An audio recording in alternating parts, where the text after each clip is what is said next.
ఎటువంటి కంటి సమస్యకైనా 100% ఆయుర్వేద పరిష్కారం సంజీవన్ నేత్రాలయ. నమస్తే, నేను Keshav. Welcome to Suman TV. Pahalgam ప్రతీకారం తీర్చుకోవడంలో కేంద్ర ప్రభుత్వం విఫలమైందా?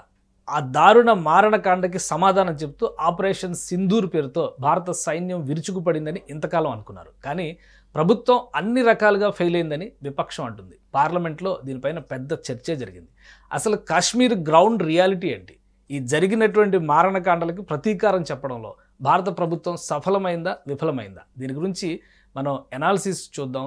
నేరుగా కాశ్మీర్ ఆపరేషన్స్లో పార్టిసిపేట్ చేసి దేశంలో పోలీసుగా విశేష సేవలు అందించినటువంటి మాజీ ఐపీఎస్ ఆఫీసర్, పశ్చిమ బెంగాల్ మాజీ డీజీపీ డాక్టర్ రమేష్ గారు మనతో పాటు జాయిన్ అవుతున్నారు. రమేష్ గారు నమస్తే.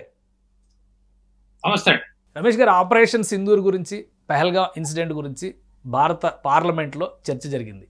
కేంద్రం పూర్తిగా వైఫల్యం చెందింది. అలానే అసలు ఆపరేషన్ సింధూర్ కంటే ముందు పహల్గాం ఇన్సిడెంట్ని నివారించడంలోనే విఫలమైంది ప్రభుత్వం అని చెప్పి అంటున్నారు. మీరు నేరుగా అనేక ఆపరేషన్స్లో పార్టిసిపేట్ చేశారు. మీ టీషర్ట్ పైన ఉన్నటువంటి ఆ మెడల్ ఇమేజెస్ చూస్తే కూడా చాలా గర్వంగా ఉంటుంది. సో ఏంటి ఆ మెడల్స్కి ఉన్న స్టోరీ ఏంటి? కాశ్మీర్కి మీకు ఉన్నటువంటి రిలేషన్ ఏంటి? మీరు చాలా ఎమోషనల్ ప్రశ్న అడిగారు. ఒక నిమిషం సుమన్ టీవీ ప్రేక్షకులకి, మీకు నా దేశభక్తి పూరితమైనటువంటి శుభాకాంక్షలు మరియు నమస్కారాలు తెలియజేస్తూ, నాకు ఈ సదవకాశాన్ని ఇచ్చి తెలుగు ప్రేక్షకులకి నాలో ఉండే భావోద్వేగాన్ని పంచుకునే ఒక బ్రహ్మాండ మహత్తర అవకాశం కలిగజేసినందుకు సుమన్ టీవీ యాజమాన్యానికి, మీకు నా హృదయపూర్వక నమస్సమాంజలి అర్పిస్తూ, నేను కావాలని చెప్పేసే ఈ టీషర్ట్ డిజైన్ చేసుకున్నాను. మా గురువు గారు చంద్రశేఖర్ ఆజాద్, దాని కింద నాకు నా ప్రభుత్వం ఇచ్చినటువంటి IIT Kharagpur distinguished alumni gold medal, ఆ తర్వాత ఇక్కడ నేను చేసినటువంటి డిగ్రీస్ అంటే 3 పీజీలు, 3 డిగ్రీలు, 3 పిహెచ్డీలు, 2 పోస్ట్ డాక్టరల్ ఫెలోషిప్, ఒక ఇంటర్నేషనల్ డిగ్రీ, అన్ని కూడా ఐఐటీస్, ఐఐఎంస్ నుంచి. ఈ సైడ్ నేను దేశం కోసం చేసిన త్యాగాలకి నా సేవల్ని మెచ్చి నన్ను ప్రోత్సహించి భారత మాత ఇచ్చినటువంటి నా medals, including police medal for gallantry, Parakram medal and so many medals, internal security medal, hard duty medal, police medal for gallantry, so many things are there. So కాశ్మీర్లో కూడా మీకు ఏమైనా మెడల్ వచ్చిందా? కాశ్మీర్లో ఫస్ట్ మెడల్ నేను పెట్టుకుని ఇదేనండి. అది that's called Parakram medal, because I shed my blood for the country on a March 2nd in 2011, the Shivratri day. We eliminated a terrorist from Kashmir who happens to have a head of around 15 lakhs of rupees. That was the first operation I led. And later on, all the medals that I got, including the army disc, one of the very few police officers who got the army disc here. The Lieutenant General of the Indian Army gave me this disc. Normally, very few police officers get this. I am very proud. Because నేను చేసినటువంటి ఒక మహత్తరమైనటువంటి experiment అక్కడ ఏంటంటే, CRPF, JK and police, Jammu and Kashmir police and Indian army, ఈ 3 teams కూడా separate కాదు, అన్ని కూడా ఒకటే. అందరం భారత మాత సేవకులం, అందరూ భారత మాత సైన్యమే. పోలీసుకి సైన్యానికి ఒక ఫంక్షన్ లో డిఫరెన్స్ ఉంది కానీ డెడికేషన్ లో డిఫరెన్స్ లేదు. ఒక ఫంక్షన్ లో ఒక డ్యూటీలో డిఫరెన్స్ ఉంది కానీ దేశం కోసం అర్పించడానికి ఉండే రక్తంలో ఎలాంటి క్వాలిటీ డిఫరెన్స్ లేదు అన్నదాన్ని ప్రూవ్ చేశాం అక్కడ చాలా శాంతియుతంగా. అందుకనే 2011-12 గోల్డెన్ పీరియడ్ అంటాం మనం. ఆ టైంలో ఉన్నా నేను అక్కడ. మేమే లీడ్ చేసాం చాలా operations. Minimum security collateral damage తోటి, అంటే సివిలియన్స్ పాపులేషన్ కానీ లేదా మినిమం సెక్యూరిటీ ఫోర్సెస్ డెత్స్ కానీ కలుగు చేస్తూ అన్ని చేసాం. 2 సార్లు అమర్నాథ్ యాత్రను కూడా చేసాం. అది కూడా కాంగ్రెస్ అక్కడ సెంట్రల్ గవర్నమెంట్ ఉన్న టైంలోనే చేసాం. అంటే దేశం అంతా కూడా అల్లకల్లోలం పోయి టెర్రరిస్ట్ యాక్టివిటీస్ తోటి చేస్తుంటే మేము మాత్రం కాశ్మీర్లో దాన్ని కంట్రోల్ చేయగలిగాం. దీనికి కారణం లోకల్ లీడర్షిప్. అందుకని ప్రతిదానికి మనం పాలిటిక్స్ తీసుకొచ్చేదో పొలిటీషియన్ చేస్తారనుకోవడం, వాళ్ళు ఏ రకంగా అయితే యుద్ధాలు చేయలేరో, యుద్ధ నైపుణ్యం వారిది కాదు, అందుకని ప్రతిదానికి వారిని తీసుకురావడం అంతే మంచి పద్ధతి కాదండి. Professionals are there in this country. A professional banker can run, an army officer can run an army, a professional banker can run a bank. If you reverse the role there will be collapse. That should not happen. So కుక్క పని కుక్క, గాడిద పని గాడిద చేయాలని మనం Panchatantra story నుంచి చదువుకుంటూ వచ్చాం. కుక్క మనకి ఇంపార్టెంటే, గాడిద మనకి ఇంపార్టెంటే. అందుకని ఆ దశగా మేము ప్రయాణం చేస్తూ మేము కుక్కలు అయ్యాం, గాడిదలు అయ్యాం, ఉడతలు అయ్యాం, ఉడుములు కూడా అయ్యాం, సింహాలు అయ్యాం, ఏనుగులు కూడా అయ్యాం. అన్ని రకాలుగా మా దేశాన్ని రక్షించడం కోసం అన్ని రకాల పనులు అప్పుడు చేసాం, కానీ ఇప్పుడు చేస్తున్నాం. ఈ జర్నీలో ఒక 10-12 ఏళ్ళు గడిచిపోయింది. 2011-12 విషయం చెప్తున్నారు మీరు. కానీ ఈ 10-12 ఏళ్లలో జరిగినటువంటి పరిణామాలు కానీ పహల్గాం ఇన్సిడెంట్కి దారితీసిన పరిస్థితులు, ఎందుకంటే రాజకీయ పరమైనటువంటి ఆరోపణల్లో ఫస్ట్ ఇన్సిడెంట్ జరగడమే బిగ్గెస్ట్ ఫెయిల్యూర్ అంటున్నారు.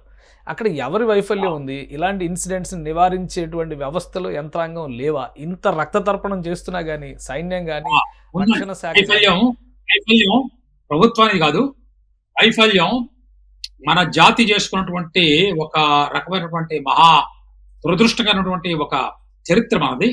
1906లో జరిగినటువంటి పార్టీషన్ ఆఫ్ బెంగాల్ దీనికి రెస్పాన్సిబుల్ అని నేను అనుకుంటున్నా. ఇంతకు ముందు కూడా చాలాసార్లు చెప్పాను.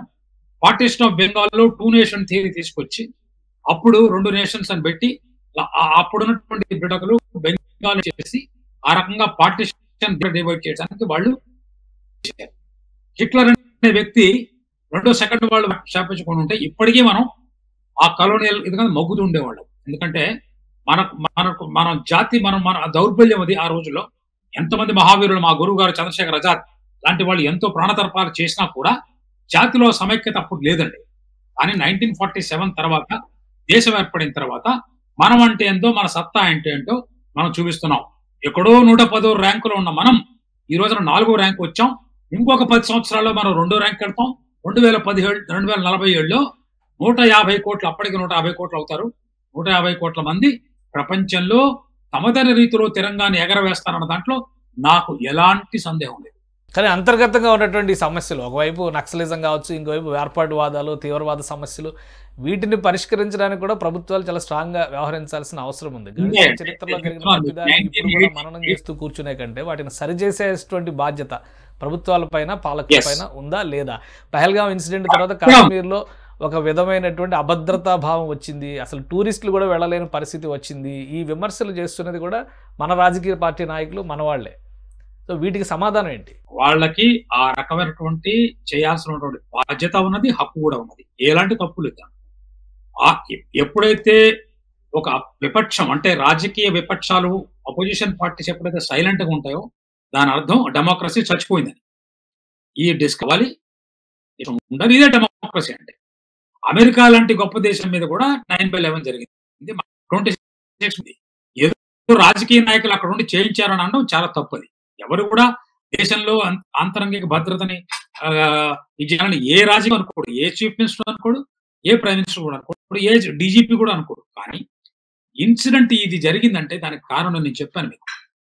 పక్కన జస్ట్ 10-15 డేస్ ముందు 2 నేషన్ థియరీ అన్న దీని మీద ఎక్కడో చచ్చిపోయిన 2 నేషన్ థియరీ, జిన్నాతోనే చచ్చిపోయిన 2 నేషన్ థియరీని తీసుకొచ్చి ఆ మునీర్ అనే వ్యక్తి బాగా డీస్టెబిలైజ్ చేసినటువంటి పాకిస్తాన్ అనే ఒక బిఖారీ మాఫియా కంపెనీ, పాకిస్తాన్ అనబడే ఒక మాఫియా కంపెనీ, అతను తీసుకొచ్చాడు. దాన్ని మళ్ళీ ఒకసారి డిస్టర్బ్ చేస్తే బాగుంటుందని పాకిస్తాన్ ఆర్మీలో ఉండే మేజర్ని తీసుకొచ్చి పంపించాడు. అతనికి ట్రైనింగ్ ఇచ్చి కేవలం మోదీకి చెప్పు అని చూసి కేవలం హిందువులు మాత్రం చెప్పాడు. It's not a terrorist attack, please understand. ఒక 9/11 ఒక 26/11 జరిగినప్పుడు దాదాపు 30-40% of the people who died also belongs to minority community. మన దేశంలో వాళ్ళు కూడా మన ఇంకొక మతానికి చెందిన వాళ్ళు, మన మెజారిటీ మతానికి చెందిన వాళ్ళు కాదు. ఎందుకంటే మీరు గోళీలు చేసినప్పుడు, మీరు AK-47 చేసినప్పుడు AK-47 గోళీకి తెలియదు కదా ఇది హిందువులు కొడుతుందా ముస్లింలు కొడుతుందా. కానీ ఈసారి మాత్రం పాయింట్అవుట్ చేశాడు. వాళ్ళ మెయిన్ పర్పస్ ఏంటంటే దేశంలో కమ్యూనల్ రైట్స్ స్టార్ట్ చేయడం, మరొక గోత్రాన్ని స్టార్ట్ చేయడం, మరొక అటువంటి ఇది స్టార్ట్ చేయడం. ఎందుకంటే దేశం చాలా సమగ్రంగా చాలా అభివృద్ధి చెందుతుంది. 370 తీసేసాము. ఆ తర్వాత 5 years నుంచి నార్మల్సీ వచ్చింది. చాలా బాగుంది, అన్ని రకాల పరిస్థితులు బాగున్నాయి, ఎకానమీ డెవలప్ అవుతున్నది. ఎందుకంటే please understand, internal security, external security బాగున్నప్పుడు మాత్రమే ఎకానమీ. మీరు ఏ దేశానైనా చూసుకోండి, చైనా తీసుకోండి, అమెరికా తీసుకోండి, ఎప్పుడైతే internal security and external security రెండు కూడా కరెక్ట్ గా జరుగుతున్నాయో, రెండు జగన్నాథ రథ చక్రాల్లాగా, అప్పుడు మాత్రమే ఇన్వెస్ట్మెంట్ వస్తుంది, ఎకానమీ వస్తుంది, ఒక దేశం యొక్క పరిపాలన యంత్రాంగం మీద నమ్మకం ఏర్పడుతుంది మనీ ఉన్నటువంటి క్యాపిటలిస్ట్ కి. అప్పుడు మాత్రమే ఇది వస్తుంది. లేకపోతే పబ్లిక్ సెక్టర్ లో మీరు నోట్లు ప్రింట్ చేసి పాకిస్తాన్ కూడా చేసుకోవచ్చు, అలా కాలేదు. దీనికి మూల కారణం పాకిస్తాన్ లో ఉన్నటువంటి ఆ డిజైన్, డీప్ స్టేట్ ఫ్యాక్టర్, వాళ్ళ ఇన్సెక్యూరిటీ వల్ల. And that is the reason why ఈసారి రెస్పాన్స్ మనం ఏం చేసామంటే, first time in the history of this country 76 years లో మనం చేసింది ఏంటంటే, an act of terror will be treated as an act of war. First time చెప్పాం. అంటే ఒక్క హోమ్ మినిస్టరే కాదు, డిఫెన్స్ మినిస్ట్రీ కూడా దీంట్లో వస్తుంది. భారతీయ సామగ్రిక సార్వభౌమాధికారం మీద attack. It's an attack on Indian sovereignty. ఇంతకు ముందు ఇంటర్నల్ సెక్యూరిటీ అనలో, it's not internal security, it's an attack on external security also. That's why army will swing immediately. Army will not require anybody's permission. భారత ప్రభుత్వం సరైన సమాధానం చెప్పలేకపోయింది. రెండోది, తీవ్రవాదులను పట్టుకోలేకపోయిందని పార్లమెంట్లో చర్చ చేశారు. బట్ 2-3 రోజుల క్రితం వాళ్ళని కూడా, ముగ్గురు ఎవరైతే కీలకమైన పాత్రధారులు ఉన్నారో వాళ్ళని కూడా సైన్యం తొదముట్టించింది. సో రాజకీయ పార్టీల విమర్శలు కానీ, ప్రజల్లో ఒక ఆత్మస్థైర్యాన్ని నింపేటువంటి భావం కానీ ఎందుకు రావట్లేదు? ప్రతిదాన్ని రాజకీయంలోనే చూస్తామా? మీరేమో ఇంటర్నల్ సెక్యూరిటీనే కాదు, ఎక్స్టర్నల్ సెక్యూరిటీ అని కేంద్రం సమగ్రమైనటువంటి ఒక విధానాన్ని మార్చేసింది 76 ఏళ్ళలో అన్నారు. కానీ రాజకీయ పార్టీలు మాత్రం ఇంకా కేంద్రం చేతగాని తనం వల్లనే ఇదంతా జరుగుతుంది అని మాట్లాడుతున్నాయి. సో ఇలాంటి సందర్భాల్లో రాజకీయ పార్టీల బాధ్యత ఏంటి అసలు? వాళ్ళు మాట్లాడటం చాలా స్వాభావికం. అంటే ఉళ్ళుబోతనం అనుకోండి, లేదా ఒక జలసీ ఫీలింగ్ అనుకోండి, బాగా పడుతున్నప్పుడు ఒక ఓర్వలేనితనం అనుకోండి, అది న్యాచురల్. ఎందుకంటే మీరు శత్రువుని పొగడలేరు ఎట్టి పరిస్థితుల్లో. అంత బ్రహ్మాండమైనటువంటి మెచ్యూరిటీ ఉంటే పొలిటికల్ పార్టీస్ కావవి. ఎప్పుడు ఎలాగోలా చలేబలే కౌశలే అంటాం బెంగాల్లో. బై హుక్ ఆర్ క్రుక్ వీళ్ళని తీసేసి మనం వచ్చి అక్కడ కూర్చొని మళ్ళీ పవర్ని అనుభవిద్దాం అన్నటువంటి ఒక న్యాచురల్ స్వభావ సిద్ధమైన కోరిక. అందుకే రాజకీయాల్లో ఉన్నారు. లేకపోతే ఎన్జిఓ పెట్టుకొని మదర్ తెరెసా ఇన్స్టిట్యూషన్లోనో రామకృష్ణ మిషన్లోనో జాయిన్ అయ్యొచ్చు.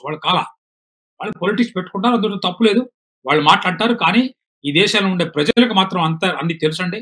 ఈ దేశంలో ఉండే ప్రజలు, మీరు ఆలోచిస్తే 47 నుంచి ఈ రోజు వరకు జరిగిన ప్రతి ఒక్క దేశంలో కూడా ఈ దేశంలో ఉండే ప్రజల్లో ఎన్ని రకాల కుతంత్రాలు పడి, ఎన్ని రబడీ కల్చర్లు, ఆ డిస్ట్రిబ్యూషన్, ఈ డిస్ట్రిబ్యూషన్, ఫ్రీ అది ఫ్రీ ఇది ఫ్రీ అని కులాల వారిగా మతాల వారిగా డివైడ్ చేస్తారని ట్రై చేసినా ఈ దేశంలో ప్రజలు అప్రమత్తులై జాగరూకులైనందువల్ల ఈ దేశంలో రిపబ్లిక్ డెమోక్రసీ అనేది ఇంకా బ్రహ్మాండంగా వృద్ధి చెందుతుంది, దినదాభివృద్ధి చెందుతుంది.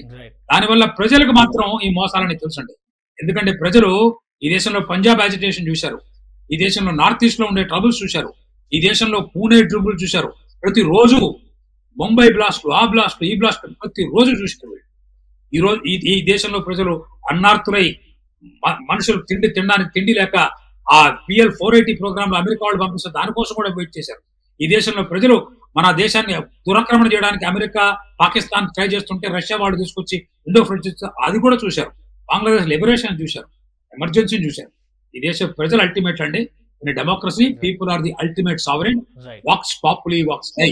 అందుకని రాజకీయ పార్టీలు చేస్తాయండి. దానివల్ల రాజకీయ పార్టీలు ఏదో చేస్తున్నాయని చెప్పేసి ఇప్పుడు ఎప్పుడైతే ప్రభుత్వాన్ని ప్రతిపక్షంలో రాజకీయ పార్టీలు పొగుడుతాయో అప్పుడు మీరు సందేహించండి, there is something wrong. Pakistan status ఏంటి? 76 ఏళ్లుగా ఇండియా గురించి మనం చాలా విషయాలు మనం డిస్కస్ చేస్తూ ఉన్నాం. కానీ పాకిస్తాన్ మీద ఆపరేషన్ సింధూర్ సమయంలో కానీ తర్వాత కానీ చాలా చర్చలు నడుస్తున్నాయి. పాకిస్తాన్ డిజింటిగ్రేట్ అవుతుంది, 4 దేశాలుగా విడిపోయే పరిస్థితి ఉంది. నిజంగా అసలు ఏం జరుగుతుంది అంతర్గతంగా? పాకిస్తాన్ ప్రజాస్వామ్యం స్థితిగతులు ఏంటి? మొన్న జరిగినటువంటి ఆపరేషన్ సింధూర్ మీద మాననీయ హోమ్ మినిస్టర్ గారు, డిఫెన్స్ మినిస్టర్ గారు, అలానే ప్రధానమంత్రి గారు, అలానే ఎక్స్టర్నల్ అఫైర్స్ మినిస్టర్, దాని ముందున్నటువంటి 2 ఆర్మీ విమెన్ గ్రేట్ ఆఫీసర్స్ వాళ్ళు వచ్చినటువంటి చూస్తే మీరు అవన్నీ కూడా యూట్యూబ్ లో కూడా ఉన్నాయి, ఎవరైనా చూడొచ్చు, అందరూ చూడవచ్చు. అవన్నీ కూడా పబ్లిక్ డొమైన్ లో ఉన్నవి. కానీ ఇంటర్నల్ గా కూడా మాకు చాలా చాలా తెలుసు కాబట్టి అవన్నీ కూడా బయటికి చెప్పని పరిస్థితులు ఉన్నాయి. కానీ ఒకటి మాత్రం చెప్పి తీరాలి. ఏంటంటే 47లో జరిగిన మిస్టేక్, 71లో జరిగిన మిస్టేక్, సిమ్లా ప్యాక్ట్ అనే ప్యాక్ట్ వల్ల జరిగిన మిస్టేక్, ఈ mistake plus at the same time external forces కి మనం వాళ్ళకి వాళ్ళ మీద డిపెండ్ కాకుండా మనం ఏదో నాలన్మెంట్ అనే పేరు చెప్పుకొని పేరుకు నాలన్మెంట్ అని వాళ్ళ మీద డిపెండ్ అయిన ఆ పరిస్థితి ఈ రోజు మనకు లేదు. That's because very very powerful country now. We are biggest consumer. Please understand, 70% of the Indian GDP is because of Indians, not because of anybody. ఆ పవర్ లో మనకి డిక్టేట్ చేసే అధికారం కానీ డిక్టేట్ చేసే సత్తా ఎవరికి లేదు. అందుకని మనల్ని చేస్తున్నారు. 10 ఏళ్ల క్రితం ఇదే పరిస్థితి జరుగుంటే ఇంకొక రకంగా ఉండేది, ఇంకొక రకంగా మనం ఉంది. లేదా వాళ్ళు పెట్టే కండిషన్స్ కి మనం సెలెక్ట్ చేసుకోవడానికి బిచ్చమేది, నాకు చికెన్ అయ్యి మటన్ అయ్యి లేదా నాకు పప్పు పెట్టని చెప్పలేడు. What all that comes he has to accept it. కానీ ఈ రోజున మనం తీసుకునే పరిస్థితులు లేవు, డిక్టేట్ చేసే పరిస్థితి ఉన్నాం. మన విషయానికి వస్తే పాకిస్తాన్ అనేది ఒక దేశమే, అప్పుడు కాదు ఇప్పుడు కాదు, గత ప్రతిరోజు ఈ రోజు నిన్న కూడా బ్లాస్ట్ జరిగింది పాకిస్తాన్ ఆల్రెడీ డిసైడ్ అయి 50% of the Pakistan area is not run even by the army వెళ్ళలేదు అక్కడ. ఒక గిల్గిట్ వాళ్ళలో ఉండే మన దగ్గర ఆక్యుపై చేసుకున్న ప్లేస్ ని వాళ్ళు చైనాకి ఇచ్చారు. అంటే ఏంటి, వాళ్ళకు ఉండే న్యూక్లియర్ వెపన్ వాళ్ళవి కాదు, అది అమెరికావి ఉన్నది. లేకపోతే అమెరికా నుంచి మనకి ఈ సోకాల్డ్ మీడియేషన్ ఎందుకు వస్తుంది? దాన్ని మనం ఎక్స్పోజ్ చేసాం. కాకపోతే ఈ రోజున మునీర్ అనే వ్యక్తిగా మనం ఒక రకంగా హిస్టారికల్ గా మనం చాలా రుణపడి ఉన్నాం. మునీర్ కనుక చేయకపోయి ఉంటే ఈ రకంగా న్యూక్లియర్ మీద మనం అటాక్ చేయడం, వాళ్ళ సిస్టమ్ సర్వనాశనం చేయడం, ఆ తర్వాత అంటే మన దగ్గర ఇండస్ వాటర్ ట్రీటీని మనం ఇలాంటి ఇవి మనం తీసుకొని వచ్చాం. ఇప్పటిదాకా న్యూక్లియర్ బ్లాక్మెయిల్ చేస్తూ మేము న్యూక్లియర్ బ్లాక్మెయిల్ అని కొంతమంది మన దేశంలో ఉండే వాళ్ళ ఏజెంట్స్ కొంతమంది Pakistan is a nuclear weapon, they may drop a bomb and Delhi or Mumbai అని మనల్ని బెదిరించడం. ఇంకొక ఆయన వెళ్ళి ఇంకా అవుట్ ఆఫ్ ది వే వెళ్ళి పాకిస్తాన్ లో కూర్చొని ప్రెస్ ఫ్రంట్ ఇచ్చాడు, మీరు మాకు సహాయం చేయండి, మా ప్రధానమంత్రి మేము తీసేస్తాం. ఇలాంటి వ్యక్తులు కూడా ఇప్పుడు పాపం పునర్విమర్శన చేసుకునే పరిస్థితిని మునీర్ గారు కల్పించారు. అందుకని history analyse mister Munir, somebody who has given us a great chance for the truth to come out. కానీ ఒక విషయం సార్, కేవలం డొనాల్డ్ ట్రంప్ వల్లనే ఆపరేషన్ సింధూర్ ఆగిపోయింది, లేదా నేనే ఆపేసానని ఆయన సెల్ఫ్ క్లెయిమ్ చేయడము, ఇది కూడా ఒక కన్ఫ్యూజన్ క్రియేట్ చేస్తుంది. మీరేం చెప్తారు దాని గురించి? నేను ఇప్పుడు అమెరికాలో ఉన్నాను. I am in USA. I am under the overall control of the President of the United States, POTUS. I have a lot of respect for the Americans who have chosen their president, as we have chosen our Prime Minister. So we should not comment on who is the most powerful president, who is the head of the state as well as executive, the most powerful person, because America is the most powerful country, and because America is a great democracy. That's why I will not comment on what he says. He has every discretion. History will analyze. There are so many people in the past whom people remember. I'm a great fan of George Washington. Chandrashekhar ఆజాద్కి నేను అంత value ఇస్తాను, అంతే value George వాషింగ్టన్కి ఇస్తాను, అంతే value నేను Abraham లింకన్కి ఇస్తాను, అంతే వాల్యూ నేను డ్వైట్ ఐజెన్హోవర్కి ఇస్తాను. అమెరికన్స్ ఇప్పుడు మీరు చూడొచ్చు, అమెరికాలో ఉంటే నేను ఖాళీగా కూర్చోలేదండి. నేను పోయి ఏం చేయట్లా, ఇన్ని పుస్తకాలు ఇవన్నీ మీకు చూపించడానికి, ఇవన్నీ కూడా లైబ్రరీలో మెంబర్ నేను స్టడీ చేస్తున్నాను. నిరంతర అత్యాన్వేషి. నేను ఇక్కడ కూడా ఒక పోస్ట్ డాక్టరల్ ఫెలోషిప్ చేయాలని కోరుకుంటున్నా. ఎందుకంటే America is like us 250 years ago. They fought against British colonialism. I'm not selling Britishers. నేను ఆంగ్లేయుల్ని క్రిటిసైజ్ చేయను, బ్రిటిషర్స్ని క్రిటిసైజ్ చేయను, ఇంగ్లాండ్ని క్రిటిసైజ్ చేయను. కలోనిలిజం అనే కాన్సెప్ట్ని వాళ్ళు కూడా ఫైట్ చేసి వాళ్ళ స్వాతంత్ర సంగ్రామంలో తీసుకొచ్చారు. మనకి వాళ్ళకి డిఫరెన్స్ ఏంటంటే, వాళ్ళకి ఒక హిట్లర్ లేడు. హిట్లర్ అనే వ్యక్తి మనకు కొంచెం ఎక్స్ప్లోర్ చేశాడు. మనం ఏదో అహింస అన్నాం, కానీ హిట్లర్ కనుక విన్ను పోయింటే వారు ఇంకో రకం ఉండేది. ఇది కూడా నేను ఖచ్చితంగా చెప్తాను, ఎందుకంటే చాలా చదివి ఆ నాలెడ్జ్ తెలుసుకుని చెప్తాను. దేశంలో ఉండే మావోయిస్టులతో పాటు అటు టెర్రరిస్టులు కూడా ఫైట్ చేసిన వ్యక్తిగా చెప్తున్నాను. Right right thank you sir, విశ్లేషణ అందించినందుకు. ఇది ఆపరేషన్ సింధూర్కి సంబంధించి కానీ, భారతదేశం తీవ్రవాదం పట్ల వ్యవహరిస్తున్నటువంటి విధానాలపైన కానీ ఒక సమగ్రమైన వ్యూహంతో వెళ్తుంది. ప్రస్తుతం ప్రపంచంలోనే గత 76 ఏళ్ల భారతదేశ చరిత్రలో ఒక మోస్ట్ పవర్ఫుల్ కంట్రీగా భారతదేశం అవతరించిందని రమేష్ గారు విశ్లేషిస్తున్నారు. ఇక పహల్గాం ప్రతీకారం కంటే కాశ్మీర్కి తగిలినటువంటి గాయాలని సరిచేసేటువంటి ప్రయత్నాలే ప్రభుత్వ చర్యల్లో ఎక్కువగా కనిపిస్తున్నాయి. ముఖ్యంగా అక్కడ సైనిక బలగాలకి ఖచ్చితంగా వందనం చెప్పాల్సిన అవసరం ఉందని డాక్టర్ రమేష్ గారు చెప్తున్నారు. ఇది special discussion. Keep watching. Suman టీవీలో మీ పర్సనల్ అండ్ బిజినెస్ ప్రమోషన్స్ కోసం కింది నెంబర్కి కాంటాక్ట్ చేయండి.